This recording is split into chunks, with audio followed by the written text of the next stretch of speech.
Yeah, my name's Desmond George. I'm a manager. I manage various artists in the UK scene. Miss Dynamite, co-managed Bashi, Nole, and various producers, Naughty Boy, a couple others. My path into the music industry, well, it was a bit of a funny one really. I met someone that was in an A&R in music, got quite close to them and kind of got an avenue on how the music worked. And I kind of got a feeling like, you know, there was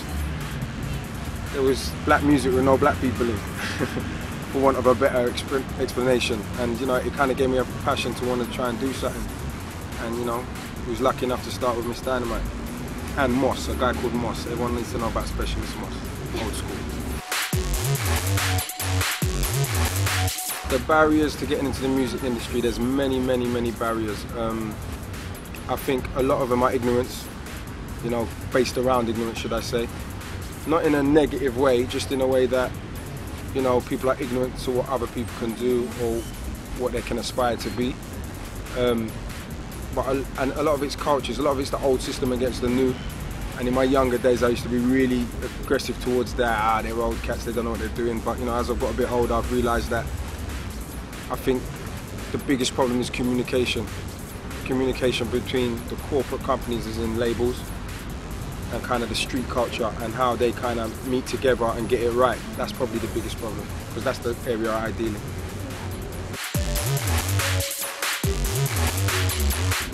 There's many, but you know, different guises. You know, I don't think there's any one big solution. I think that the reality is that, you know, you just got to keep on knocking on the door, and if it feels right, do it. Also, you've got to have a good structure around what you're doing. You know, everyone feels like you have to have an office, you have to have this, you don't. You just have to, like, day by day. I think the main thing that I say to my artists is that it's going to be a hard slog, but at the same time we're independent, so every day brings a new challenge. So reality of that is, you know, today we might be talking about doing the next single, tomorrow we might be talking about getting the right mix, next day we might be talking about trying to do a tour. Like, don't ever think that once we've said something it's going to happen. It's ever changing. There might be other things that come in and change the way you need to move forward. So I think the solution really is probably, that I look at, is being as open as you can, as receptive as you can to new things. Because a lot of new artists come into the system with a certain idea of what it is, and they usually find out it's totally different. So, you know, the best solution is to just come in open, blind, you know, expect anything and expect the unexpected, I suppose. I think the most fulfilling thing is that I've kind of been blessed with the fact that I dropped into Miss Dynamite, I'm now doing Bashi, and I think that they're both really conscious acts that can succeed. And being conscious and, you know, a bit righteous and, you know, still being cool is a really hard thing to do.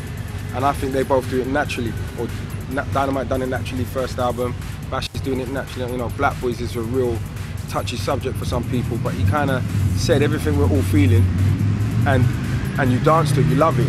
Whereas, you know, Dynamite done Boo, which was really about all the negative culture in the clubs and takes more.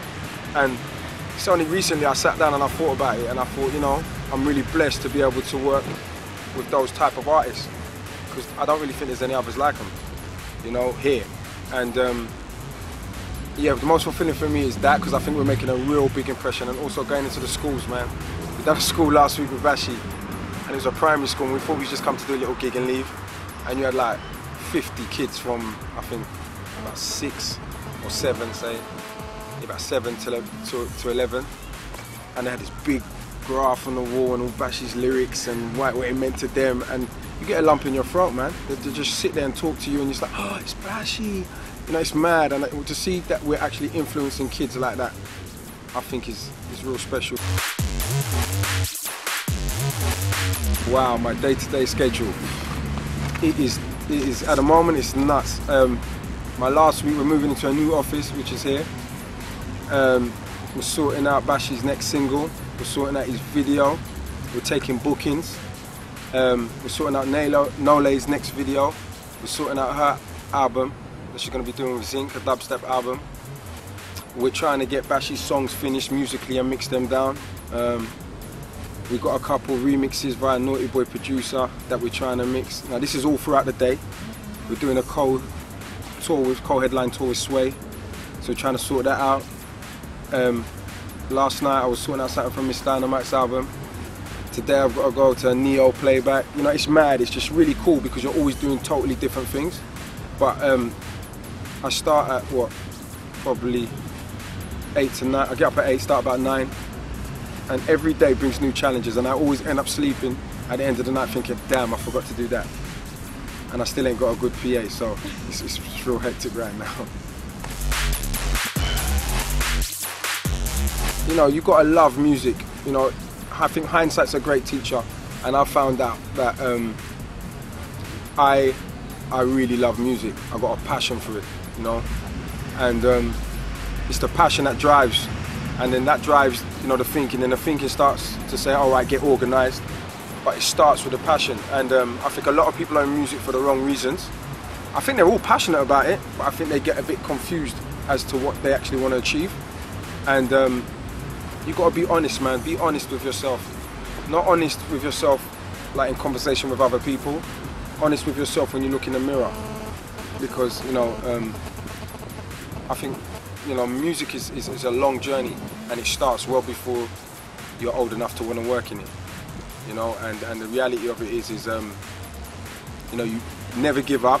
It's all right to feel bad. It's all right to feel a bit rough. It's all right to feel like a failure. And it's all right to take a break. I took a 2-year break after Miss Dynamite, you know, because I felt really burnt out. But, you know, stop trying to achieve your whole game in the next 6 months. A producer probably takes 7 years to be a producer. An artist probably takes 5 albums to be a proper artist, you know. A manager probably takes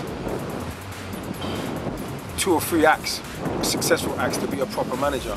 I don't class myself as a full-blown manager yet. Yes, I am in UK. I've had a lot of success, more than most on the urban tip, but you know, I've got so much to learn. And you know, I think, yeah, that's what you got to do. You got to always think that you got more to learn. If you feel like you know it all, then you're mugging yourself up.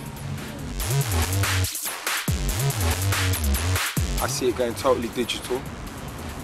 You know, I think you'll always have CDs in the shops for a hot minute, but I think it will go really digital. I think major companies will downsize, you know, more to like being, I don't know, maybe 50 people in the office. I think, you know, like with this whole YouTube and MySpace thing, it's really interesting, but right now I'm really focused on, you know, the internet and basically having your own setup on the internet. You know, I think, you know, look what happened with Dizzy Rascal, well done. It's like he got a #1 independently. And the reality of that is, I think that's what's happening now. It's so easy to get your music out there, you know, on the web. You can really get heard now, where before there was only certain channels. But yeah, the future of it is, I see it more of a lifestyle.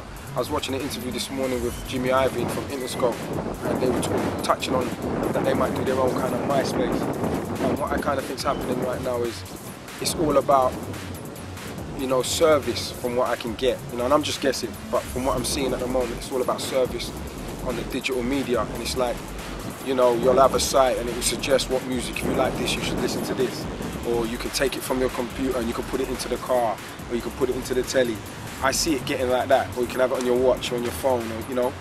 I see it going totally digital, but at the same time, there's a lot of benefits to that, and I think all these independent people, myself included, need to really get smart on that game. Because right now, you can make a song, mix it all on a computer and send it to someone. Yeah, and you can put it on YouTube, and, you know, they was talking about Soulja Boy, and they were saying he had 4 million hits. That's why they signed him, Interscope. And I was like, wow, you know. Well, he put his video up there and he got 4 million hits, and someone signed him. I think that's the future of it. It's just all about digital. I would love to say I knew a lot more, but I don't. I'm just like the rest, going along with it. But I think it all starts with having, you know, a good artist.